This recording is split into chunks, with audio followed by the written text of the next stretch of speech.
So I've been wanting to put this video on this channel because it really has more to do with making it in El Salvador than regular talking about moving to El Salvador.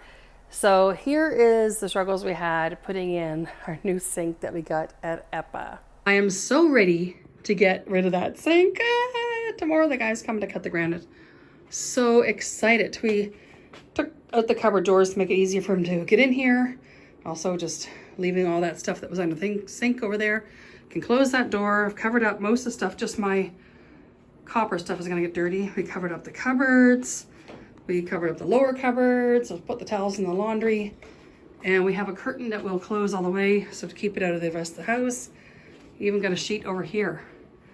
So it's gonna keep most of the dirt down because cutting granite in the house is a super dirty job. Of course, you have the window there and the door. So really just that stuff I'd have to take down and clean again. And the light might get a bit dirty, but on the front of the stove, which needs to be cleaned anyway, and I'll put my towels in the laundry. We'll be good. Measuring the new sink. Oh, I'm so excited.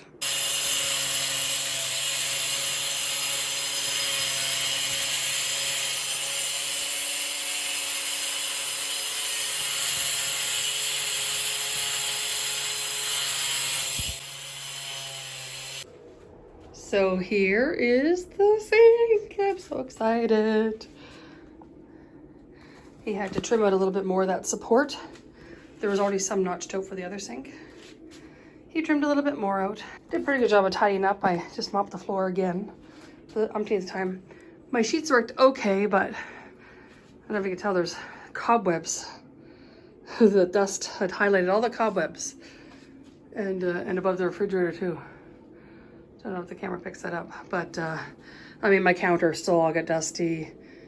Even in my drawers, I pulled a spoon out earlier. That's all dusty inside, so I don't know if it wasn't closed all the way, but he had pulled the sheet around the fridge and it kind of tugged away a little to the side there. So, and my door, it's gonna be a lot of cleanup, but the sheets did help some.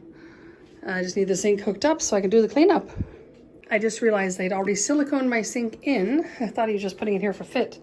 But I see silicone, so now I have to do everything underneath. I probably will get my son to help with this because I'm not crawling underneath there. I don't see that happening. So I'm gonna do my best and get this installed. Okay, so I've taken apart this drain body, I don't know what you call it. There's a foam gasket that goes on the inside. And then this goes underneath. And there's a screw hole here. And there is a screw that will go down here into that hole. And they give you a little tool to tighten it.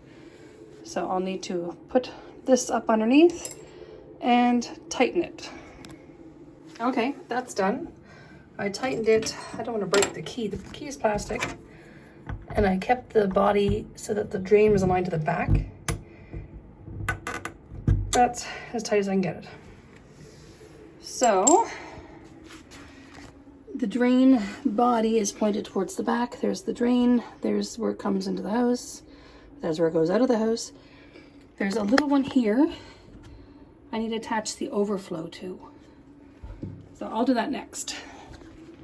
The overflow goes here, and it consists of this piece with the gasket and that tube, which will attach to that small drain thing.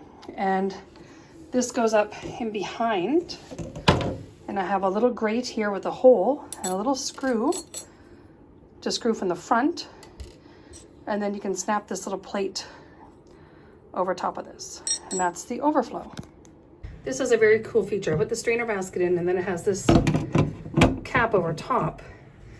And there's this wire here. For the life of me, I couldn't figure out what it was for at the beginning. This will go up to one of the holes in the top of the sink. And there's a knob, a control knob, they call it.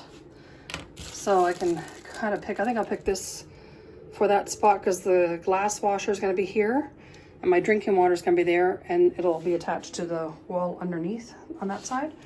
So I think I'll put the knob here, and there's a little ball at the end of that rope and it snaps in there, and then you tighten it.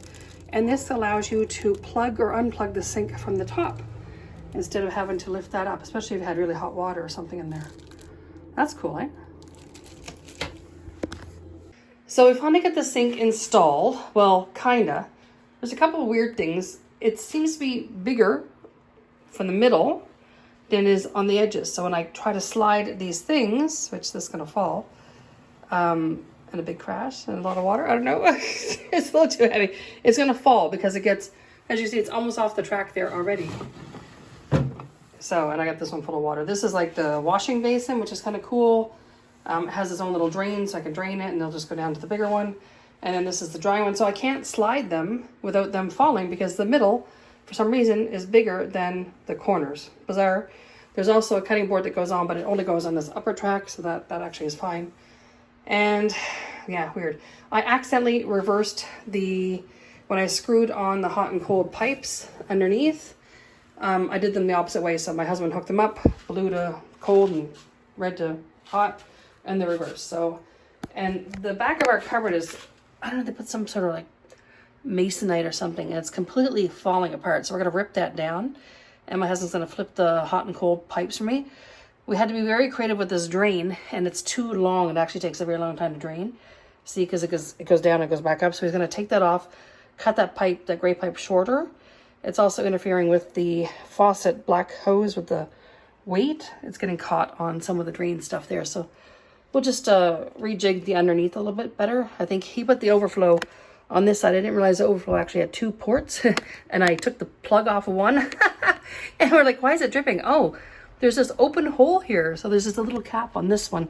But I think the overflow is better on this side and it won't interfere with the black pipe that comes out of the faucet. And we're just going to rip this back wall off altogether. Anyway, other than that, it's actually working well. And we got a T. This is the only T they had with another shutoff valve. We actually need a T because we need a water source for that. That's for cups. You put your cup on, water shoots up and rinses it. And we'll also need one. There's another, I need like a caddy now for all this soap and stuff, but there's another port here for the drinking water. When we have our system put in under the sink, there's going to be a drinking water faucet there. So I told my husband, I said, you have a T. I need an F. I need another port. I need another one come from the side. And this was so close to that masonite in the back that he couldn't even fit it onto the shutoff valves. We actually replaced the shutoff valves with the new ones that they gave us as well last night. So we have to come up with some way to make that fit so that we still need one more, like I said, because we'll need one for the drinking water. But anyway, we got that already, and then it couldn't fit on. It was too close to the wall. Anywho, I had everything covered with sheets, and as you can see, it still looks like it snowed in my house. Like everything, that counter is dust there. It's as far as I wiped. So I'm gonna take everything down from everywhere, and even inside the drawers. I'm doing the cutlery drawer now because it's all white looking. So I already pulled out all the knives. I have to pull out everything, wipe everything down in every drawer. I haven't looked inside this cupboard yet. Actually, that's not bad looking. That's where my Instant Pots are and stuff. This actually stayed pretty protected. When he pulled the sheet across to cover the refrigerator, it kind of exposed the corner of the drawers. And I mean, I think the drawers were all shut. But this drawer has an issue with it. I don't know what's wrong with this drawer. You can't push it closed from the side. Okay, I just lied because it just did it right there. You can't push it closed from the side. Okay, I don't know. Usually you can't push it closed on the side. You have to do it right from the middle because it's like the tracks aren't balanced or something. And I don't know if it was open a little bit or just because the sheet only covered, a little bit. The dust just blew in, whatever. I don't know. I had a pillowcase over my mixer, so that stayed extra clean. But then the other side of this is completely like snow here. Anyway, everything's going to get taken down. I already did this whole glasses. I got to do all the other ones. Up top of everything, I got to take down all my copper stuff. And I guess we'll try to dust the light. I had a huge cleanup today. And of course, all the construction stuff, taking that away. So the reason why I noticed we had hot water issues. Okay, this is funny. This is how you turn the sink on. You do this. And the further you turn the knob, the stronger it gets. Well, it was just cold. And then my husband was running water in the bathroom. And then I just turned it on just a little bit because I need to rinse something. And when I turned it on just a little bit, I was like, oh, the hot water's coming out. So obviously it's meant for the hot water to be full force. And we need it actually full force because our on-demand system requires that you have a lot of demand coming from your faucet. So if you don't have it on all the way, you don't get a lot of demand, and therefore the hot water heater will turn off. And we don't want that. We want the hot water heater on because we want to have hot water in the sink. So that's how I realized I reversed the pipes.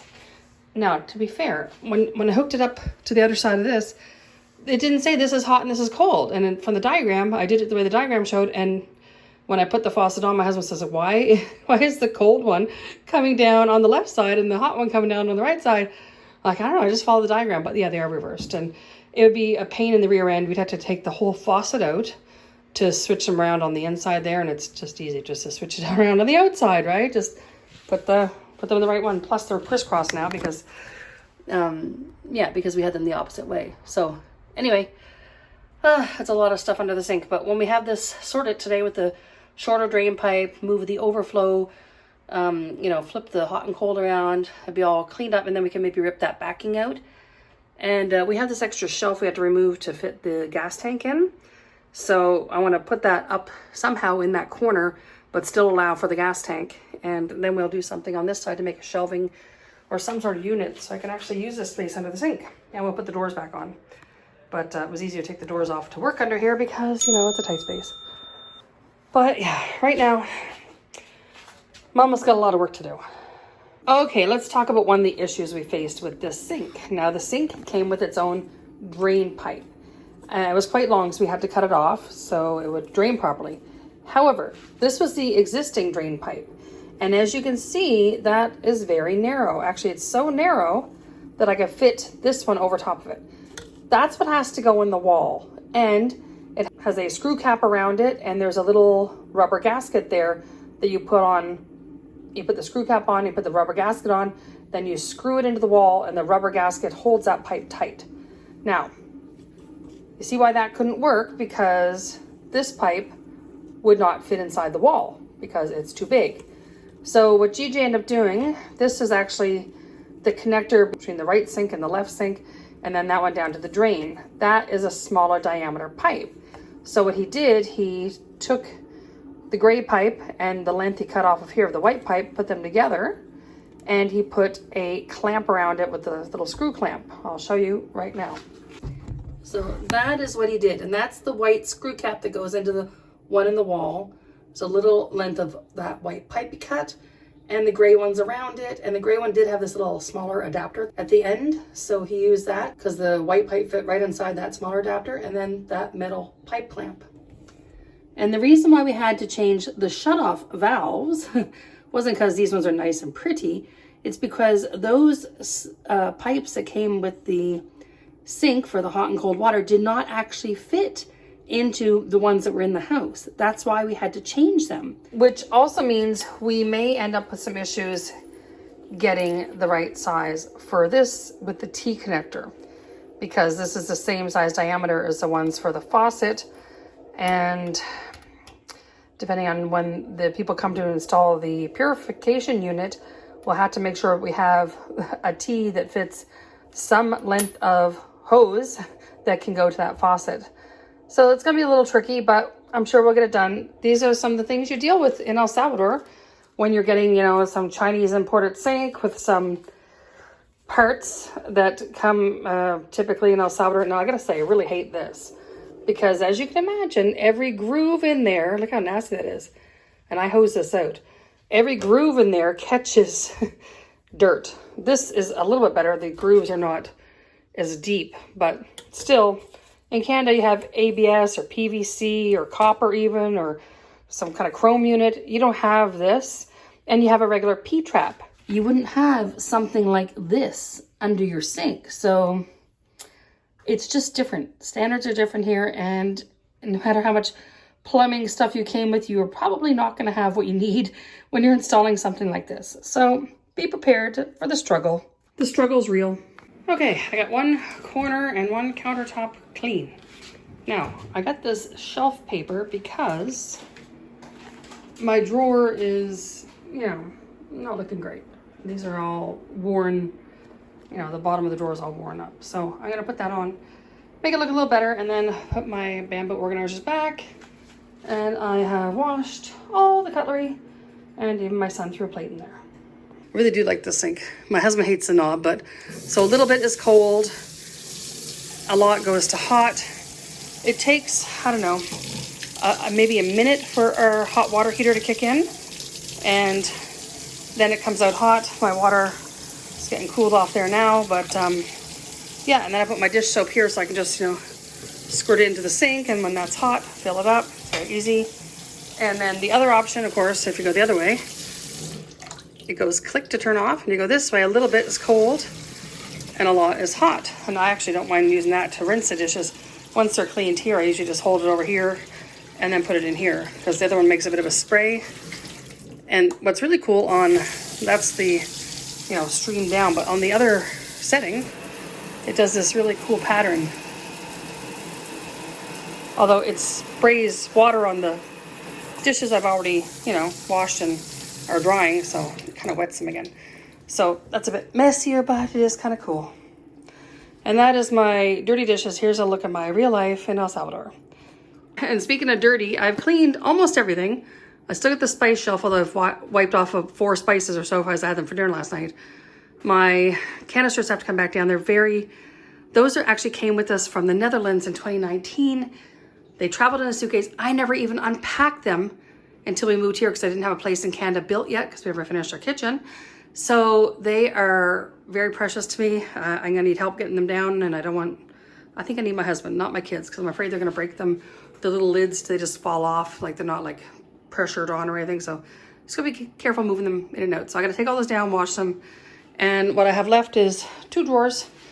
My husband left the broom on the floor, but I reorganized these and I never really finished organizing the bottom. So this is my opportunity, right? And I used this shelf paper on the bottom of the top 2 drawers. Anyway, I don't know if I have enough left for, well, maybe I have enough left for 2 more.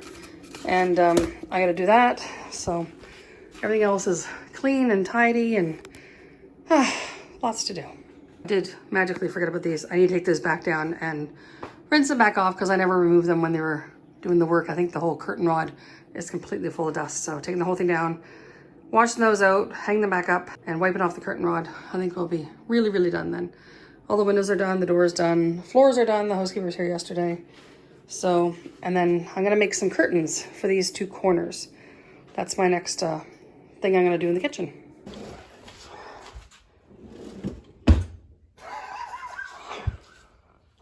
It bounced back out though, it did. It was a little hard, I actually maybe pushed a little too hard.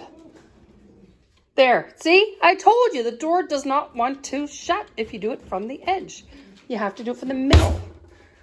What's with that?